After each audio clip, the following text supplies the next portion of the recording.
Om Shanti, and warm welcome to tonight's session, which we'll try an interview format tonight. We're still going to be exploring Raja Yoga and the essence of it, but try and focus in on a particular angle of understanding Raja Yoga and its application to our lives. As always, we would like to begin with a reflection. So I invite you to be seated comfortably and experiment, if you choose, with eyes open in a natural way without tension.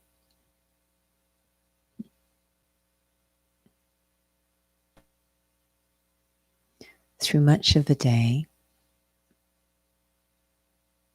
our focus, our energy, our vision, our thoughts are all directed towards the outer world. Whether it's the actions I am performing or someone else is performing, or situations unfolding around me.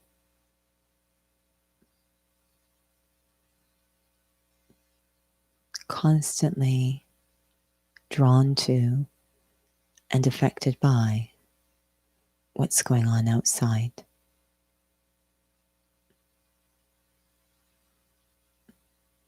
But in truth, life really happens inside.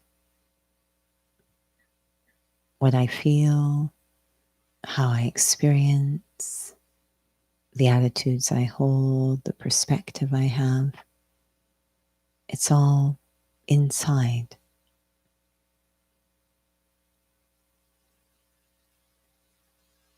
And so I go inside now, perhaps the first time today, and look at the state of my inner world. Is it healthy? Is it peaceful? Is it powerful? Is it light?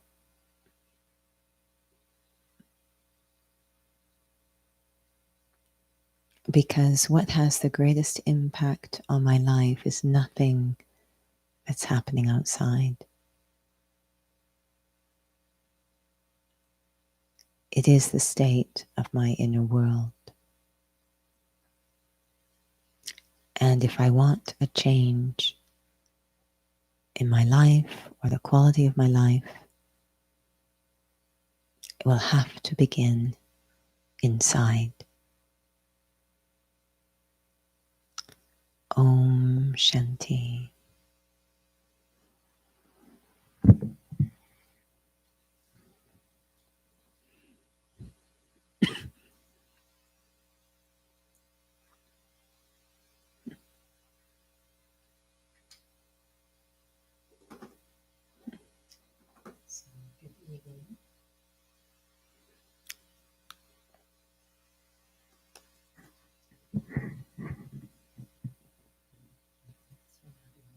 Do you want?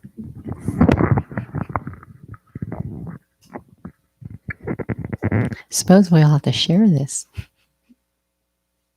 So, warm welcome to everyone for coming to join us here this evening's program. Tonight's session is changing from old to new. This is an extremely relevant topic at this time because there's a lot of changes are happening right now in the world, and many of things that souls, individuals have not expected at all to happen. And one of the things that comes up is actually with how things are happening, everyone wants things to go back to the way they used to be. And so when it comes to this going back, changing back, what do you think it is that everyone is looking for? It's always looking for a change. So, just in terms of the lens of Raja Yoga, why is change such an important thing? We talk about it all the time. Maybe we don't have good feelings about it, or maybe it's only if things turn into the way that we want it to. How is Raja Yoga relevant in terms of this aspect of change?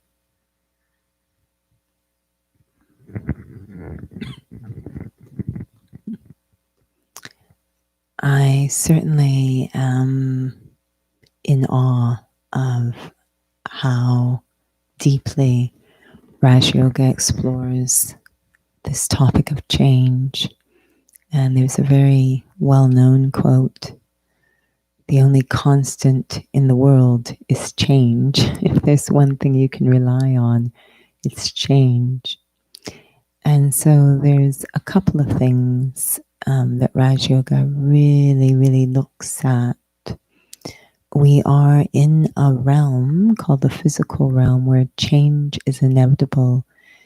Even in the last few seconds, on some level, change has been happening within the body, around us. It's just constant.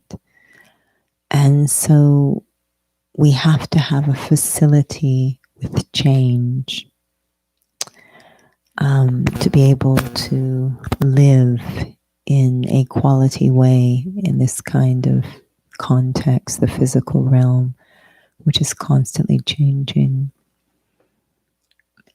And what happens, what Raj Yoga explores, is a couple of things: that we actually have a great facility with change when we're functioning normally. I know that sounds funny because everyone wants things back to normal, which means they want it back to the old way, the way it was. We actually, and so they talk about normal, but when will it be back to normal? Or maybe it's a new normal. What is normal? And what is normal actually for us as spiritual beings, which is the foundation of Raj Yoga, is that we have incredible facility with change. And this is actually how we remain happy. And so when we stop having that, it's a funny thing that happens. When we stop having that facility with change, and it's due to attachment, the more attached we become, that is, the less competent we are at change, the faster things change. It's quite funny. It's kind of like the more you hold on to something, right, the more it tries to be free. So we're kind of, I know people won't maybe like to hear this, we're kind of creating the current situation, which is everything's changing in such a seemingly out of control way because we're so attached, we're holding on so tight. And the harder we hold on, the more we accelerate change and out of control feeling. The moment we learn to let go, even though things are changing, we feel far more steady and stable. So the normal for us actually isn't anything external. The normal is an internal state of being, which is great facility with change. So the thing that actually needs to change is us. We're going to try this again. So, someone who has not taken the course, or maybe you've taken the course, to hear about what our normal is inside. Mm-hmm. What do you think that, just from studying Raj Yoga, what are we looking for we're always wanting something new. And I mean, we've all heard this about New Year's resolutions, but just constantly looking for something new. We say, I just want to change for once. What is it that one is looking for in terms of the study of Raja Yoga? So, yeah, I know the topic is changing from old to new and an old year to a new year. And what are we looking for every time there's this opportunity for change at the cycle of a year? Ultimately, every human being is looking for peace and happiness, full stop. That's what everyone's looking for. But it's very interesting. We have a concept of peace and happiness that may have nothing to do with peace and happiness. So we're seeking peace and happiness in ways that really have nothing to do with it, especially when we talk about happiness. Happiness happens. First off, we've gotten to the point where we think happiness is a reaction to something outside. I'm happy because I got this compliment. Things went well at work. It's so far afield. Again, the things that need to change are inner attitudes and understanding, something inside. But happiness is a result of operating at my highest potential, period. That's happiness. Nothing to do. Even as you sit there, reflect, bring a scenario in front of your mind. It may have actually happened today, but a scenario where you felt challenged. And when we feel challenged in some way, one of the things we might do is react. And we might even, on looking back at that situation and how we react and say, I got really ugly in that situation. It kind of eats away a bit at us. We rationalize it, of course, but it's kind of making us feel a little off. And then bring the same scenario in front of you, and rather than reacting, see yourself responding with maturity and respect and dignity. By far, we will feel better about ourselves in the second instant, by far. So whenever we operate our highest potential, we are happy. So in Raj Yoga, the concept of new is actually original, or what we call highest potential. And I know it might seem, I hope not insulting, to suggest that that would be new. For us to be operating at our highest potential would be something new, but it's actually, as we explore the study, we realize it's a very natural thing for everything. When you buy something at the store, when you buy it fresh off the shelf, we call it new. It's going to operate at its highest potential. And then as it starts to go through time, wear and tear, and it operates less and less. And it's a very natural thing. It's nothing to feel bad about. I guess we don't think that should happen to us as living beings, but it does. We go from from new to old, operating from our highest potential. We just wear and tear. We just lose the power to keep operating at that highest potential. So the change actually we're looking for is to go from old back to new. We want to return to that original state, that highest potential. And that's what Raj Yoga specializes in, is that particular change at our highest potential. Again, we have remarkable facility with external change. We are constant or stable in that highest potential. So no change externally disturbs us. We don't react, we respond, and that's happiness. It sounds like then, is there a possibility that we could be physicalizing what that highest potential means then? Whatever we're endeavoring for, investing so much in.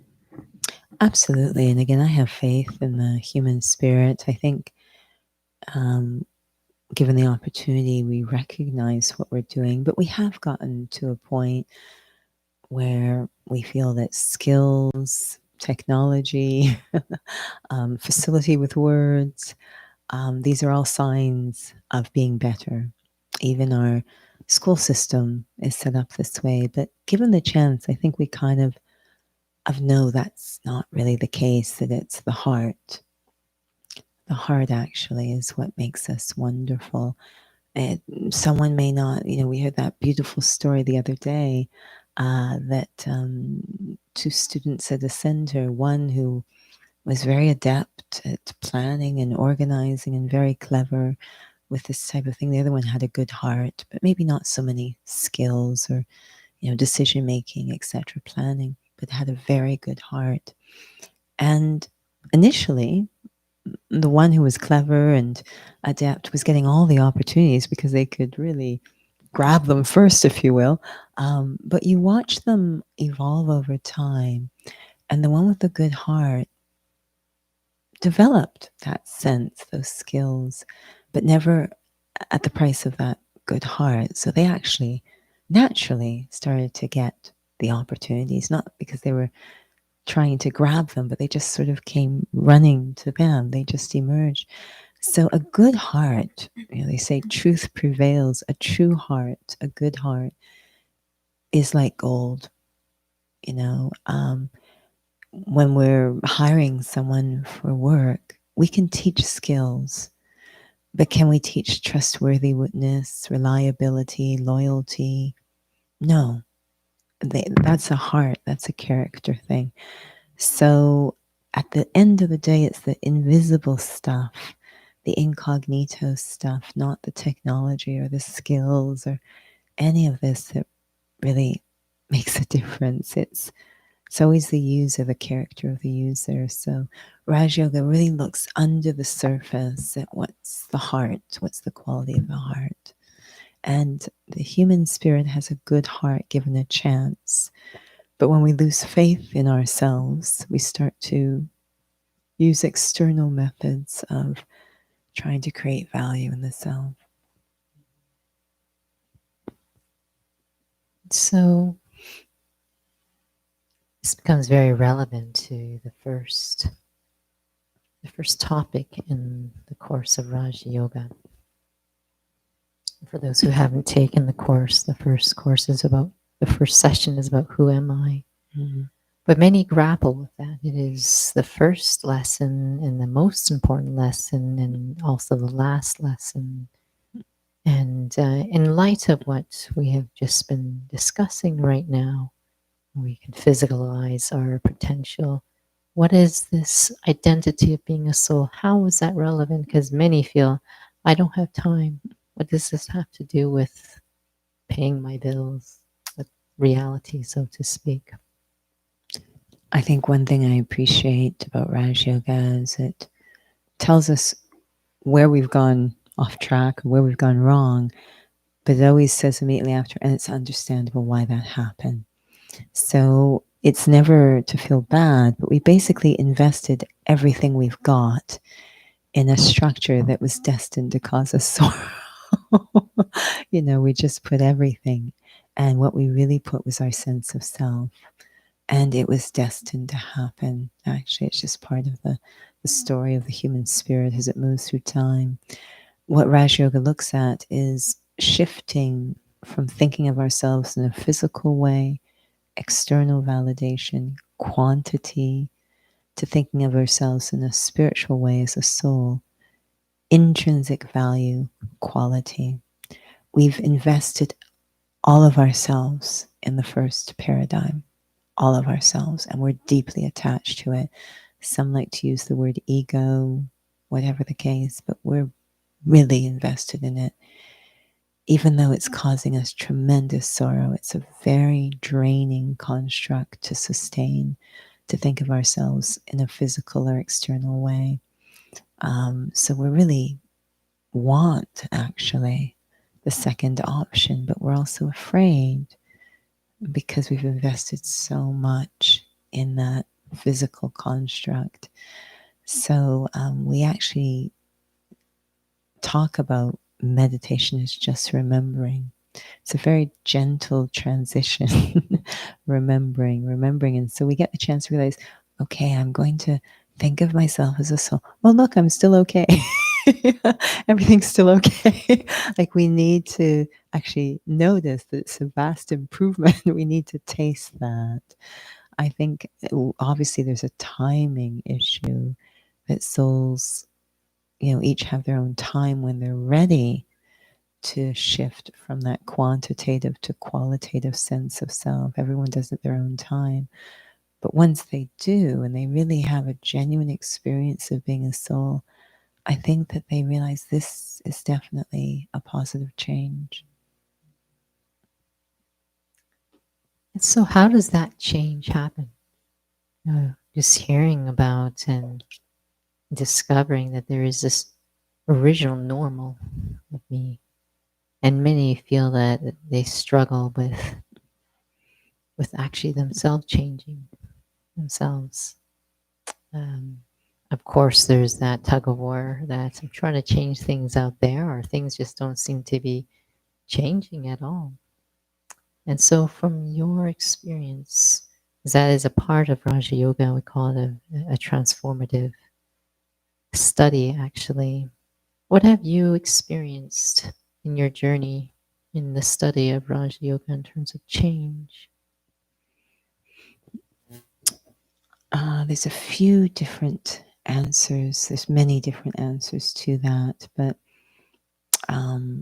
what I enjoy about Raj Yoga's approach to change and how it's going to happen, I call it a very honest change. It's from deep inside out.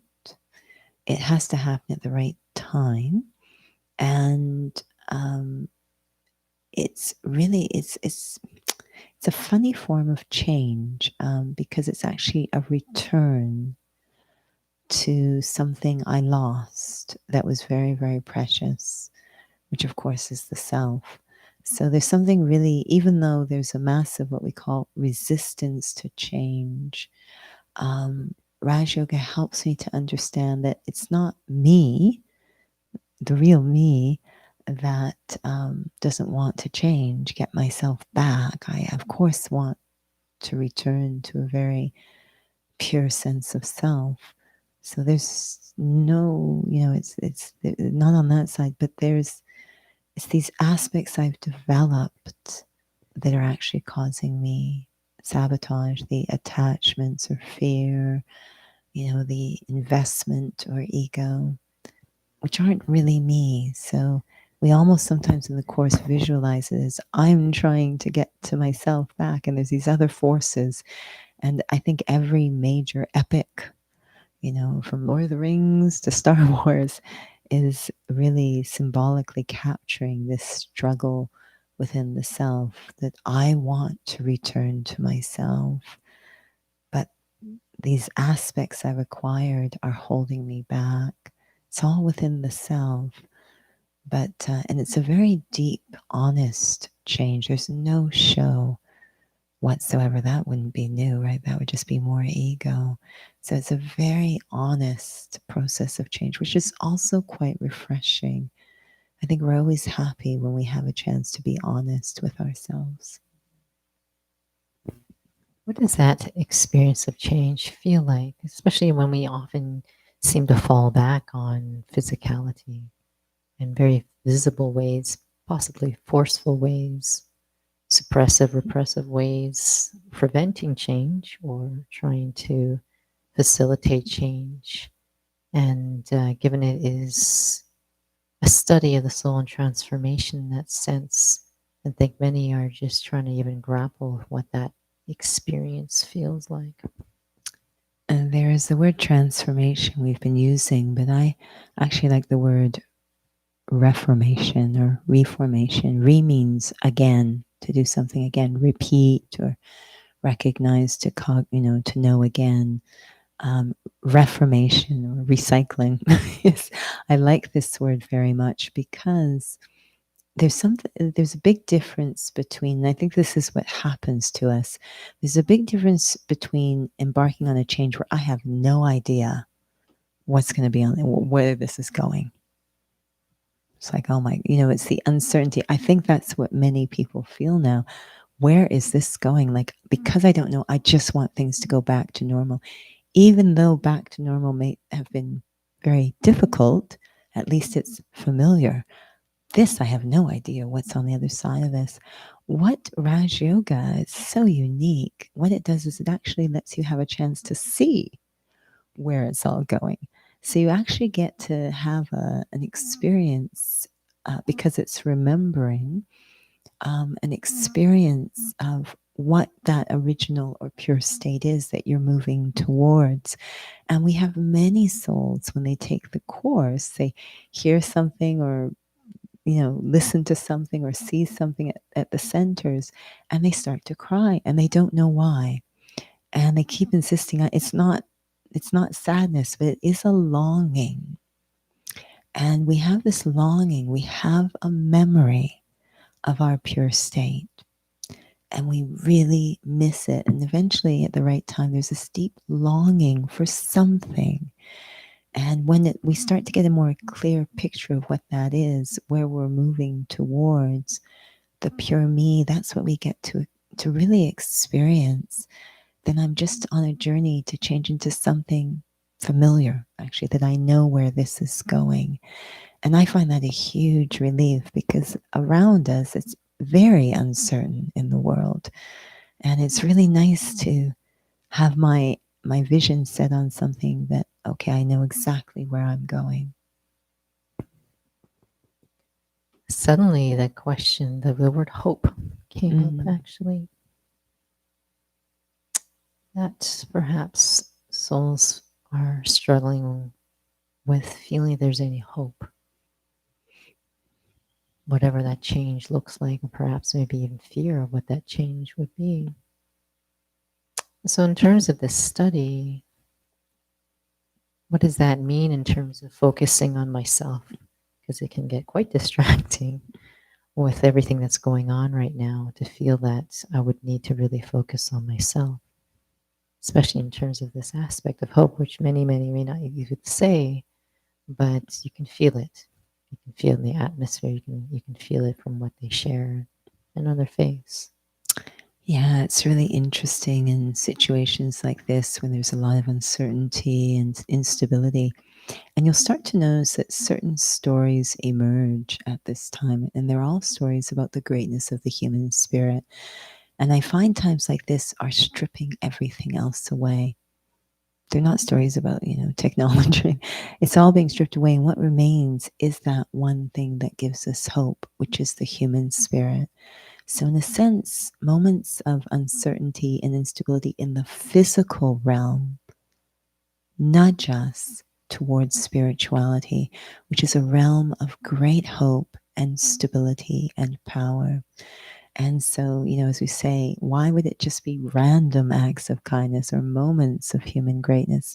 Just wouldn't that be a wonderful normal where that's just the way of life that they're not random acts? I mean, we have this capacity, and then it's okay if things are changing around us, which they will. Again, as we said at the beginning, the physical realm is in constant change. It will change around us. But once we've anchored ourselves not in the external changing world, but we've anchored ourselves in the greatness of the human spirit, then we can face anything, absolutely anything. So it's really just a change or shift to, again, what is constant, what is original or intrinsic. It sounds like it has to move into that level of experience, though. Mm. And that's what we seem to grapple with. It often seems to come back to the same topic that we come up to in these series, the interview with Raj Yogi. And I feel actually, if anything, that really bolsters what really matters is, am I really, really, really feeling that in my soul? Mm. Because it feels like what we're talking about is that has to be increasingly the pull, in terms of what I feel is valuable, in terms of what I feel is a solution. We had a class this evening with a senior sister, and there was so much focus in this class on a word that many find a little bit challenging, and maybe we'll have to dedicate a whole evening to this. The word was detachment, which is such a magical word and is really the essence of Raj Yoga. The memorial of Raj Yoga is a scripture called the Srimad Bhagavad Gita. And that scripture looks at how to live in the world with that detachment. And I know that's a very loaded word. And even happiness, the word we use for happiness is jivan mukti, or liberation in life, detachment in life. So this idea of what is this magical thing, detachment, and it's such a huge part of experiencing myself to be a soul. Now, if you don't like the word detachment, you can certainly use the word freedom. And I don't mean freedom as in escaping or avoiding or running away or doing whatever I want. That's not what freedom means. It means you have no bondage. You're not enslaved to anything. You are not influenced by things. So to experience, I know that I am having that experience. And if I can get to that experience, there is such a sense of freedom or lightness or liberation that comes that in a second I understand what a normal life is supposed to be. I understand that this is the way it's supposed to be, to live as a free being, so that I'm not in bondage to anything. And it's super essential right now. These times are asking us to master detachment. So this lesson on the soul, what's explained in the course is you are a living being. You are eternal or timeless. You're not even the body. Nothing here really belongs to you. It all comes and goes. If you're completely honest, you would notice that. Um, and that might sound frightening, or it sounds like we're rejecting. And we never use the word rejection, so I don't know how that leap is made. What we're suggesting is that you actually move through the world with such a level of lightness that you're able to interact with the world in such a beautiful way, where you're not trying to control or manipulate or force. There's no neediness. You actually have a very beautiful relationship with the physical realm. You're not dependent on it, so you can interact with it in a healthy way. But I need to have this very detached, this very free light experience. So we even say the soul is a point of light, because it's so light. It's like a relief. It's like, oh, this heaviness I've been carrying around, all these strings I have wrapped around me. I'm not rejecting anything. I'm not moving away from anything. My experience, on the contrary, is it so enhances how I interact with other people and with the physical world, the elements. It so changes things. So when I have this very light, free experience of myself, which we call soul consciousness, if I can taste it, if I have the courage to go there, then it's like I understand in that moment, okay, this is actually normal. This is how it's supposed to be. So, Since we started a wee bit late, we'll allow mm, ourselves another question. okay. For yourself, what has your journey been like to choose to focus on that first lesson? Because it's quite an invisible Mm-hmm. endeavor.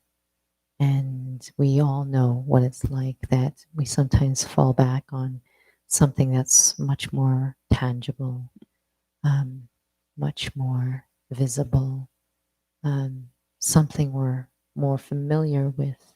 And yet at the same time, to go into that reality. And I think that it helps for souls to hear uh, from a student's experience of that journey, that resistance, and yet the impact of just choosing to do that, the courage to do that. Yeah, there's quite a few elements that feed into that question in terms of being exposed to a body of knowledge on a fairly consistent basis that keeps whetting our appetite for that stage. But also, I can't, I just can't say enough. Even a second's experience can really be quite profound. Um, so when I taste, in soul consciousness, in that free state, when I taste the royalty or the dignity of the self, if I can have just a second of that, I want more. I want to live that way. The moment we experience contrast, it's a huge motivator. It's one thing if I was talking to someone the other day that uh, we were talking about vegan athletes. And there was an article on very high end elite vegan athletes, and they split them into two categories. There was vegan athletes who had been vegan from birth, they were raised in a vegan household, so they don't know any different. But the other category was athletes who had not been raised as vegan and switched to a vegan diet. And they were far more interesting stories because they knew the difference. So, one of the topics that came up quite repeatedly, which is huge for an athlete, was recovery time. And they said it was a striking difference that they felt that as a vegan, their recovery time was so improved, so improved. And that was a very, even though there might be addiction to the old diet, that taste of the contrast, the benefit, was a very strong motivator to override the resistance to change. So if I can have an instant of tasting the contrast, we certainly know what it feels like to wander around as a human doing, right? It's just so caught up in activity and feeling like a hamster on a treadmill. But if I can taste the difference of stabilizing in that very peaceful state, that light state, and then interacting with a person or situation in that state, it's like night and day. The contrast will just strike you so profoundly. You say, I want more of this. I know that I'm very addicted to the old operating system. I know that. But what a strong motivation it is when you taste the contrast. So I think that's really important, is to have that experience. Well, thank you for sharing. We could certainly go on and on because it's such a powerful topic. And as always, we always invite feedback and questions from those viewing. So, if it does inspire you in terms of your own practice, if you have taken the course, or if you have questions that come up, I know it's coming close to the end, but you can still type them into the chat box, or you can also email us as well. But it sounds like it would be lovely if one could just hold out for that experience and not just settle for something that's superficial. Don't believe me, experience it yourself. Exactly. Well, I think that's really ultimately what the essence of the conversation is about. So perhaps maybe we'll end with a reflection. We'll see if we can experience together.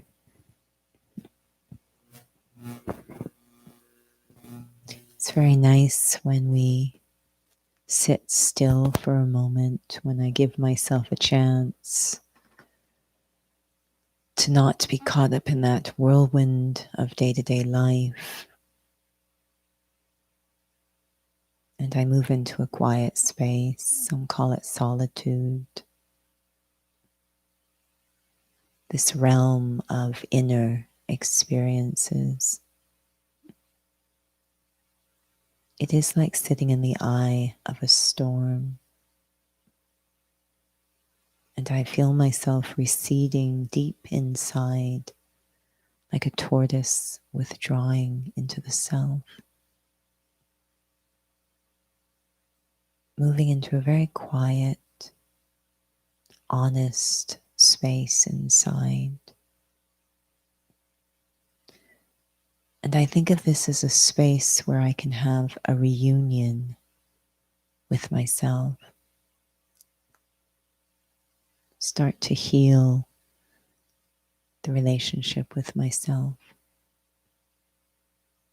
It does mean putting aside roles, responsibilities, all the different things I thought were me, but actually are not.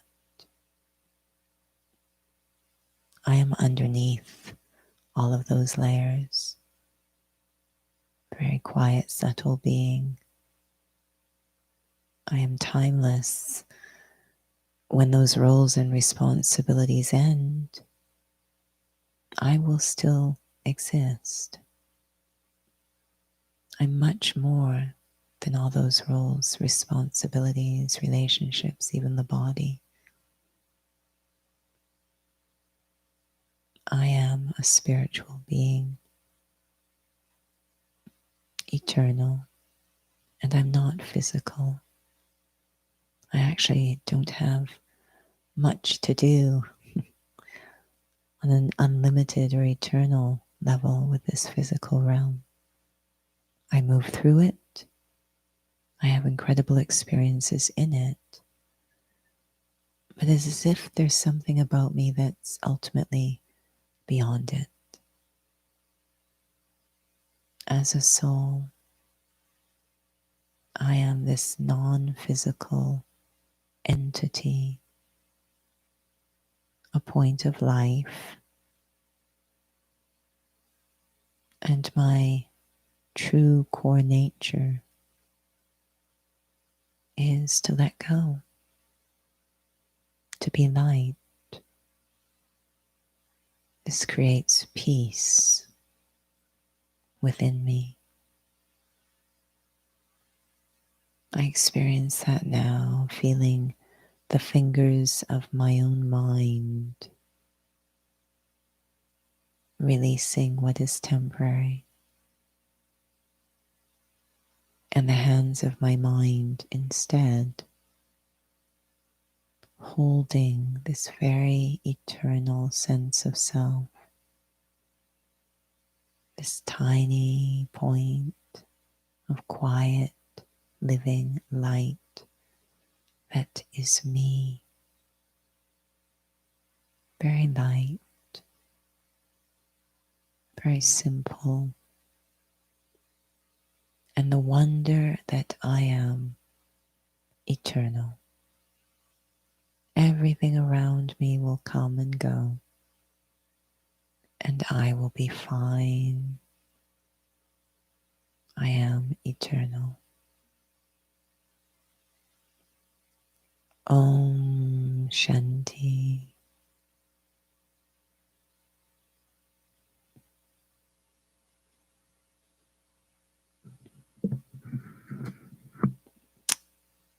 Thank you. And thank you for those who joined us this evening. I'm going to pass it along to Judy in terms of the next coming sessions while I go and put on a different hat. Call it the IT hat. Yeah, the it. Yeah, thank you so much for joining, and we do appreciate your feedback. Our vision, our hope is to offer sessions that get deeper inside Raj Yoga and might be relevant. So your feedback's very valuable for us. Our next public drop-in sessions are Saturday. So 1 o'clock experience to 1:45, 2 o'clock inner fitness. And this month we've been exploring the spiritual significance of classic Hatha Yoga postures. So you don't have to actually do the posture because we're looking at the non-physical significance. So this Saturday it's Virabhadrasana, the warrior poses, and non-violence is probably what's going to be in there in some way. So you're certainly welcome to join us. And just to mention as well, we have posted on our website a video called The 8 Postures of the Heart, inspired by the International Day of Yoga. That might give you a little bit more about Raj Yoga as well, in a very creative and beautiful way, artistic way. So please feel free to check that out on our website, on our YouTube channel, actually. And again, thank you for joining. Om Shanti.